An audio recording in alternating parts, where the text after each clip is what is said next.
بالله من الشيطان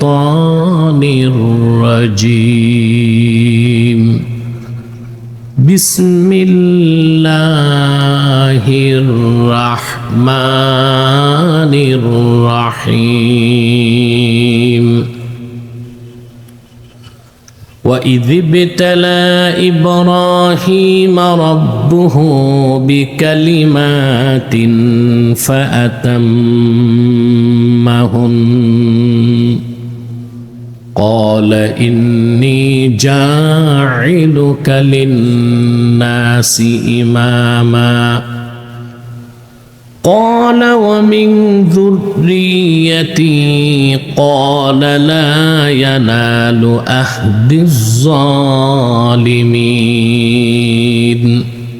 আল্লাহ তাআলা বলেন মুহাম্মদ সাল্লাল্লাহু আলাইহি ওয়াসাল্লাম আপনি স্মরণ করুন ইব্রাহিমের রব যখন ইব্রাহিমের কতগুলো বিষয়ে পরীক্ষা নিল সুবহানাল্লাহ পরীক্ষা কে নিছেন জোরে পরীক্ষা দিছেন কে ফাতাম্মাহুন্না তিনি পূর্ণ সফলতার সাথে পরিপূর্ণতার সাথে আল্লাহর পরীক্ষাগুলো সফলভাবে দিলেন আল্লাহ পাক ডাক দিয়ে বললেন পরীক্ষা দেবার পরে সব পরীক্ষায় উত্তীর্ণ হওয়ার পর আল্লাহ তাকে ডেকে বললেন ইন্নী জাইলুকা লিন-নাসি ইমামা ইব্রাহিম আমি তোমাকে মানব জাতির নেতা বানায় দেব মানব জাতির কথা বলেন আমার সাথে আপনার কি মাহফিলে না কবরস্থানে বুঝবো কেমন করে কথা বলেন জবাব দেন আমার আল্লাহ বলেন ইব্রাহিম তোমাকে আমি মানব জাতির নেতা বানাবো তিনি বললেন ওয়ামিন যুররিয়াতি আমার বংশধর থেকেও কি এরকম নেতৃত্ব পাবে কেউ তারাও কি পাবে আল্লাহ বললেন লা ইয়ানালু আহদিজ জালিমিন তোমার বংশে যারা জালেম হবে কাফের হবে মুশরিক হবে এই ইমামত বা নেতৃত্বের সৌভাগ্য তারা কোনোদিন লাভ করতে পারবে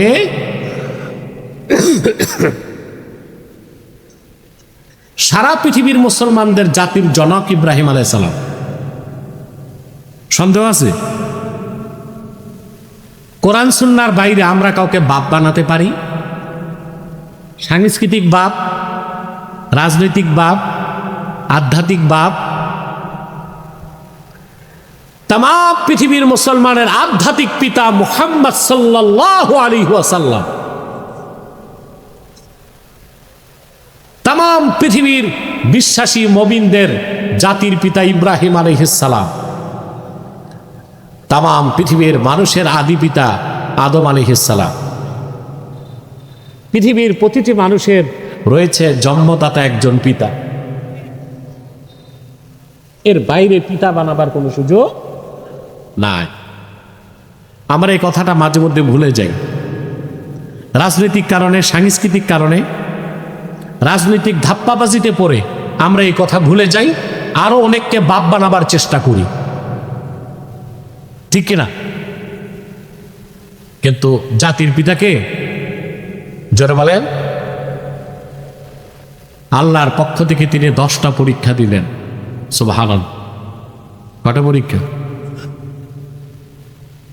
তার প্রথম পরীক্ষাটাই ছিল আকলে সালিম তার জ্ঞানের পরীক্ষা যে আকলের মাধ্যমে তিনি আল্লাহর তাওহীদের পরিচয় লাভ করেছিলেন সুবহানাল্লাহ বলে ওনার বাড়ি ছিল ইরাকের বাবেলে কোথায় জোরে বলেন বাবেল কি নাম ইতিহাসে তার নাম বেবিলন মাইকের আওয়াজটা পরিষ্কার করো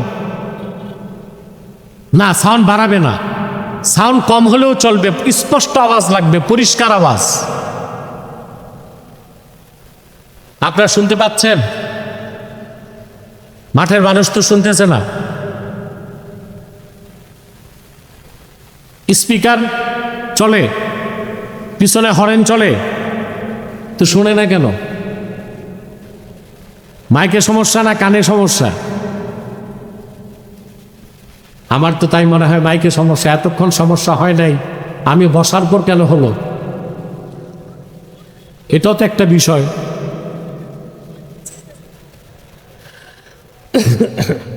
প্রিয় বন্ধুগণ, কথা শোনার চেষ্টা করেন, আস্তে আস্তে বলি। ওনার বাড়ি ছিল বাবেল। কোথায়? ইরাকে।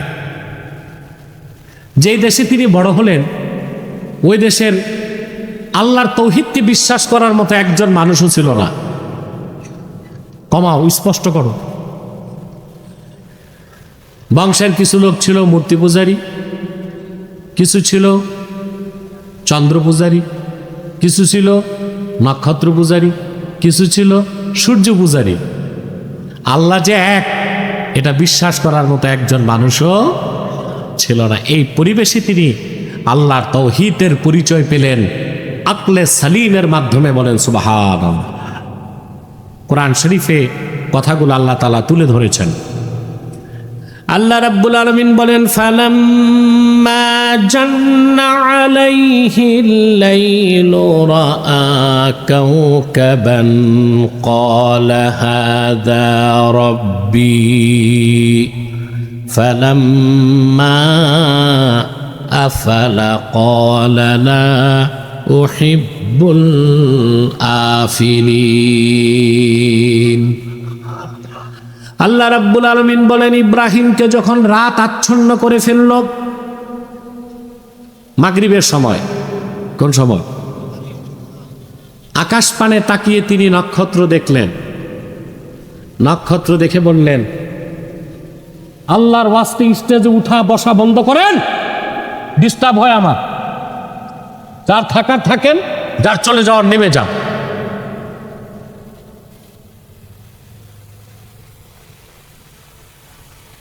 বাস,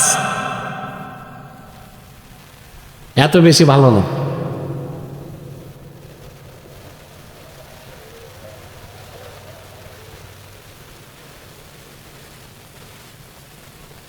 আকাশ পানে তাকিয়ে দেখলেন নক্ষত্র। তিনি বললেন, হাদা রাব্বি, এটা আমার রব। আল্লাহ পাক বলেন, নক্ষত্র যখন ম্লান হয়ে গেল, হযরত ইব্রাহিম বললেন, লা উহিব্বুল আফিলিন, ম্লানশীল, যার শক্তি কমে যায়, এই রকম অপরিপূর্ণ কোন সত্তাকে আমি ইব্রাহিম রব মানতে পারি না।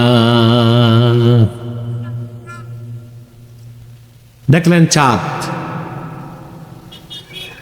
আল্লাহ রাব্বুল আলামিন বলেন, ফালাম্মা রাআল কমারা বাযিগান ক্বালা হাযা রাব্বি ফালাম্মা আফালা ক্বালা লাইন লাম ইয়াহদিনি রাব্বি লাআকুনান্না মিনাল কওমিদ দাল্লিন।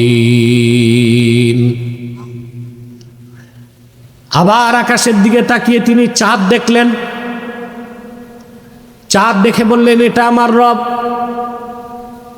চাঁদ যখন ডুবে গেল, ম্লান হয়ে গেল, তিনি বললেন, আমার রব যদি আমাকে হেদায়েত না করতেন, আমিও পথভ্রষ্টদের মধ্যে শামিল হয়ে যেতাম। দেখলেন দিনের বেলা সূর্য। কথা বুঝতেছেন?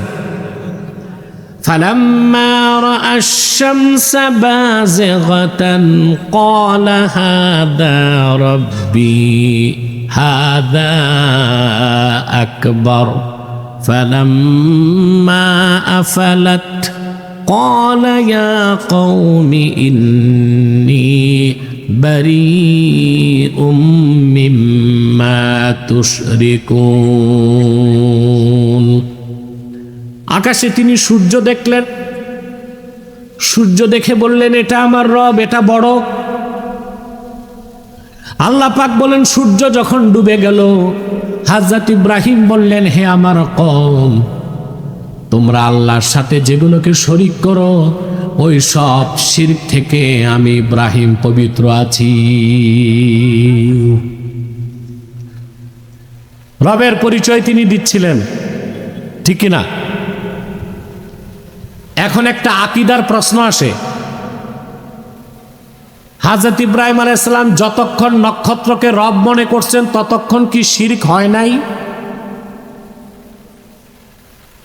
প্রশ্ন আসেন, যতক্ষণ তিনি চাঁদকে রব মনে করছেন শিরক কি হয়েছে? কথা বলেন। যতক্ষণ সূর্যকে রব মনে করছেন এটা কি শিরক হয়েছে? আল্লাহর কোন একজন পয়গম্বর শিরক কুফর তো দূরে থাক, একটা কবিরা সগীরা গুনাহ করে না। নবুয়ত লাভের আগেও নয়, নবুয়ত লাভের পরেও নয়। সুবহানাল্লাহ বলবেন না? একজন মুফাসসির নিজে নিজে মুফাসসির হয়েছিলেন। উনি ওনার তফসিরে লিখে দিয়েছেন, हजरत इब्राहिम भी कुछ अरसे के लिए शिर्क में मुब्तला हो गए थे। যে হযরত ইব্রাহিমও কিছু সময়ের জন্য শিরকে লিপ্ত হয়েছিলেন। নাউজুবিল্লাহ, তো আসতে বললেন। আহলুস সুন্নাহ ওয়াল জামাতের আকীদা বিশ্বাস, আল আম্বিয়াউ মুনাজ্জাহুনা মিনাল কাবাইরি ওয়াস সাগায়ের, আল্লাহ সমস্ত নবীগণ সকল প্রকার কবিরা সগীরা গুনাহ থেকে নিষ্পাপ ছিলেন। আরেকটু জোরে। তো কোরআন শরীফের এই অর্থের জবাব কি? এই জবাব জানতেই তো তাফসীর পড়তে হবে। কি পড়তে হবে? মুফাসসির সবাই একমত। হাফেজ জালালউদ্দিন সিউতির শব্দে আমি বলতেছি, ইব্রাহিম আলাইহিস সালাম যখন নক্ষত্রকে বলেছেন হাদা রাব্বি, তার সামনে উপস্থিত ছিলেন নক্ষত্র পূজারীরা। তিনি তাদেরকে বললেন হাদা রাব্বি আলা জামিকুম, তোমাদের ধারণায় এটা আমার রব, আমার বিশ্বাস নয়। সুবহানাল্লাহ। নক্ষত্র যখন ডুবে গেল তিনি দেখাই দিলেন, নক্ষত্র পূজারীরা এমন একটা সৃষ্টিকে রব মানো যেটা শক্তি কমে যায়। চাঁদকে যখন আওয়াজটা ডবল হচ্ছে এটা বন্ধ করো, হয় মাইক সরাও নয় বিল্ডিং সরাও, কমাও, কমিয়ে দাও, হরেনটা কমিয়ে দাও। তিনি যখন চাঁদকে দেখেছেন তখন তার সামনে ছিল চন্দ্র পূজারীরা। তিনি বলছেন হাজা রাব্বি আই হাজা রাব্বি আলা জামিকুম, তোমাদের ধারণা এটা আমার রব। তার বিশ্বাস এটা ছিল না। সূর্যকে যখন দেখছেন তখন ওনার সামনে উপস্থিত ছিল সূর্য পূজারীরা। তিনি বলেছেন হাজা রাব্বি আলা জামিকুম, তোমাদের ধারণা এটা আমার রব। শোনো, এই একটাও রব না, রবকে শোনো। ইন্নী ওয়াজ্জাহতু ওয়াজহিয়া লিল্লাযী ফাতারাস সামাওয়াতি ওয়াল আরদা হানিফাও ওয়া মা আনা মিনাল মুশরিকিন, আমি মুখাপেক্ষী হলাম সেই মহান সত্তার যিনি আকাশ জমিন সব কিছু সৃষ্টি করেছেন সুনিপুণ দক্ষতায়। আমি সেই আল্লাহর মুখাপেক্ষী হলাম, আমি মুশরিকদের অন্তর্ভুক্ত নই। বলেন সুবহানাল্লাহ। তা হযরত ইব্রাহিমের পরীক্ষা হয়েছে কিনা? প্রথম পরীক্ষা কিসের? আকলে সালিম, জ্ঞানের পরীক্ষা। যখন তিনি আল্লাহর পরিচয় পেয়ে ফেললেন, আল্লাহর পক্ষ থেকে নির্দেশ চলে আসলো, ইব্রাহিম তোমার গোত্র সম্প্রদায় সবাই তো পৌত্তলিক, মূর্তি পূজা করে, তাদেরকে আমার তাওহীদের দাওয়াত দাও। বলেন সুবহানাল্লাহ।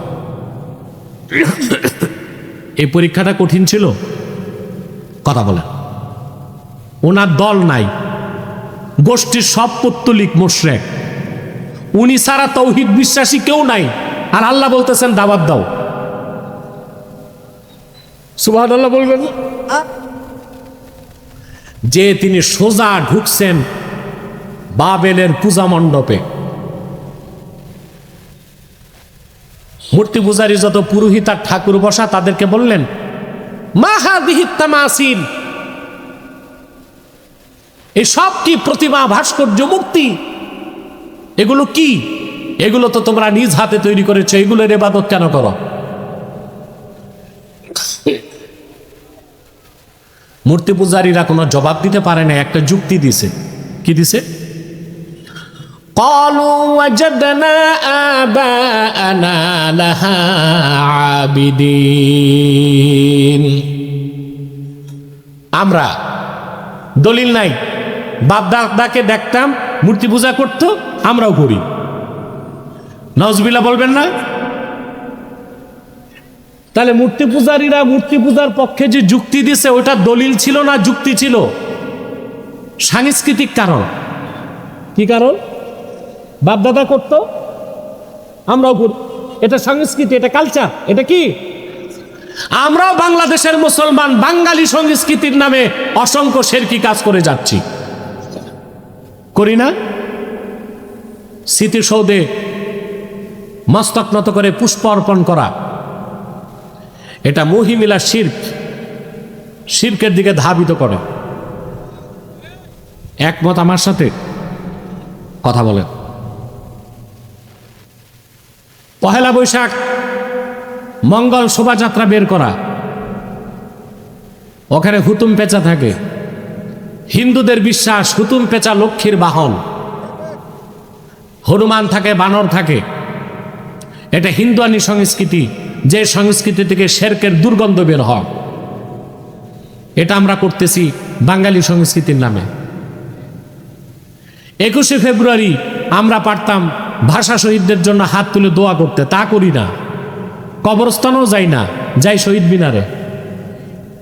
কোথায়? তো শহীদ মিনারে কি ভাষা শহীদরা আছে নাকি? না কবরস্থানে? তো যাওয়া দরকার কোথায়? যায় কই? তো ওইখানে যে কি করে ফুল দেয়, নগ্নপদে শ্রদ্ধা জানে, এটা হচ্ছে প্রস্তর পূজা। ঠিকটা তো ঠিক মতো বলো নাই সাতক্ষীরাবাসী। এই সব সেরেক আমরা করতেছি সংস্কৃতির দোহাই দিয়া। কিসের দোহাই দিয়ে? ওরা ইব্রাহিম আলাইহিস সালামের যুগের লোকেরাও সেরেক করতো, কি দোহাই দিয়া? সাংস্কৃতিক দোহাই দিয়া। হযরত ইব্রাহিম তখন বিপ্লবের ডাক দিলেন। সুবহানাল্লাহ বলেন। বিপ্লব দেখছেন? আপনারা দেখছেন 24 সালের 5ই আগস্ট। এটা বিপ্লব না, এটা অভ্যুত্থান। বিপ্লব হচ্ছে সিস্টেমকে পরিবর্তন করা, আর অভ্যুত্থান হচ্ছে সেটআপকে চেঞ্জ করা, রেজিম চেঞ্জ করা, সরকার পরিবর্তন হচ্ছে অভ্যুত্থান। আর গোটা দেশের রাজনৈতিক ব্যবস্থাকে পরিবর্তন করা হচ্ছে বিপ্লব। তা কি হয়েছে? আগে চুরি ছিল, এখন আছে। আগে দুর্নীতি ছিল, এখন আছে। আগে ধর্ষণ ছিল, এখন আছে। বড় পিশাব যারে বানাইছিলেন ডক্টর ইউনূস, বড় পিশাব। আর আমি বলছি সুদের কারিগর। সেও কি পারছে দুর্নীতি মুক্ত করতে, সন্ত্রাস মুক্ত করতে, ধর্ষণ মুক্ত করতে? কিয়ামত তক হাজার সরকার পরিবর্তন হবে, দেশ থেকে চুরি, চামারি, ধর্ষণ, জেনা, ব্যভিচার, দুর্নীতি বন্ধ করা যাবে না। সিস্টেমকে বদলাতে হবে আল্লাহর কোরআনের রাষ্ট্র ব্যবস্থার আলোকে।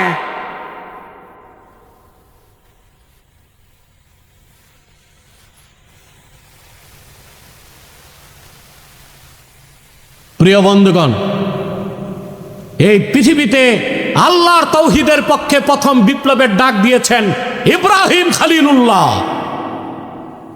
একা মানুষ, বংশের সব মূর্তি পূজারী, তিনি একা। লোক নাই, জনবল নাই, লাঠি নাই, অস্ত্র নাই, কিচ্ছু নাই। তিনি বিপ্লবের ডাক দিয়ে দিলেন। কিভাবে? তিনি বললেন, তাল্লাহি লাআকিদান্না আসনামাকুম বা'দা আন তুওয়াল্লু মুদবিরিন। হযরত ইব্রাহিম বিপ্লবের ডাক দিয়ে দিলেন। তিনি বললেন, আল্লাহর কসম, পত্তলিকেরা, মূর্তি পূজারীরা, আল্লাহর কসম করে বলছি, অযৌক্তিক এই ধরনের মূর্তি পূজা যদি না ছাড়ো, হাতে বানানো খোদাগুলির ইবাদত না ছাড়ো, আমি তাদের ব্যাপারে চূড়ান্ত সিদ্ধান্ত গ্রহণ করব। তোমরা বাড়ি যাবার সাথে সাথে বাড়ি যাবা। তাই ইব্রাহিম আলাইহিস সালামের কাজটা ছিল কি, আন্ডারগ্রাউন্ড ওয়ার্ক না সরাসরি? এটা বিপ্লব। এটা কি? এটা কি? তাহলে আমি আজকে বলে গেলাম, এটা ডায়েরিতে লিখে রাখবেন। পৃথিবীতে প্রথম বিপ্লবের ডাক কে দিয়েছেন? রাজনৈতিক ডাক না তাওহীদের পক্ষে? সুবহানাল্লাহ বলবেন না? ওরা সব বাড়ি গেল, বড় একটা কুঠার হাতে নিয়ে তিনি সব মূর্তি ভাঙ্গা শুরু করলেন। নাক কান সব সমান করে দিয়েছেন, ভেঙ্গে টুকরা টুকরা করে দিয়েছেন। কিরকম করছে আল্লাহ তাও সূরা আম্বিয়াতে বলে দিয়েছেন, فَجَعَلَهُمْ جُذَاذًا إِلَّا كَبِيرًا لَهُمْ لَعَلَّهُمْ إِلَيْهِ يَرْجِعُونَ। তিনি বললেন, আল্লাহ পাক বলেন, ইব্রাহিম মূর্তিগুলোকে ভেঙ্গে টুকরা টুকরা করে জুজাজা চূর্ণ বিচূর্ণ করে দিল, একটা বড় মূর্তিকে রেখে দিল, যেন ভাঙছেকে প্রশ্ন করতে মূর্তি পূজারীরা তাদের বড় ঠাকুরের কাছে যাইতে পারে। সব মূর্তি ভেঙ্গে সমান।